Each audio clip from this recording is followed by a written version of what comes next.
Toy izao ndraiky afa nanteny zaraina zay omena antsika anio. Anangana fiainam-baovao ho anao olony ny tompo.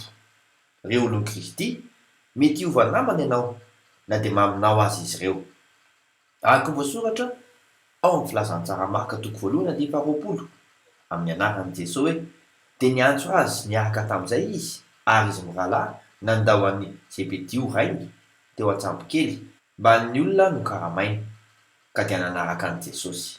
Lasa zanak'Andriamanitra mantsy ianao ary lasa izy no ameno ny banga eo amin'ny fiainanao. Araka voasoratra amin'ny filazantsara ny Jaona toko fahatelo andiny fadimy amby telopolo amin'ny anaran'i Jesosy hoe ny ray tia ny zanaka ka efa nanoatra ny zavatra rehetra ho eo an-tanany. Tsy hanan-java-mahory ianao miaraka aminy na ara-moraly na ara-batana indrindra ny ara-panahy. Minoa vavaka isika. Kristy tsapako fa tsy mbadika ny fiainako rehefa nanaiky ny anara-dianao aho. Matoky anefa aho fa efa manana ho avy mamirapiratra amin'ny lafiny rehetra miaraka aminao. Amen. Mandam-peona tompoko.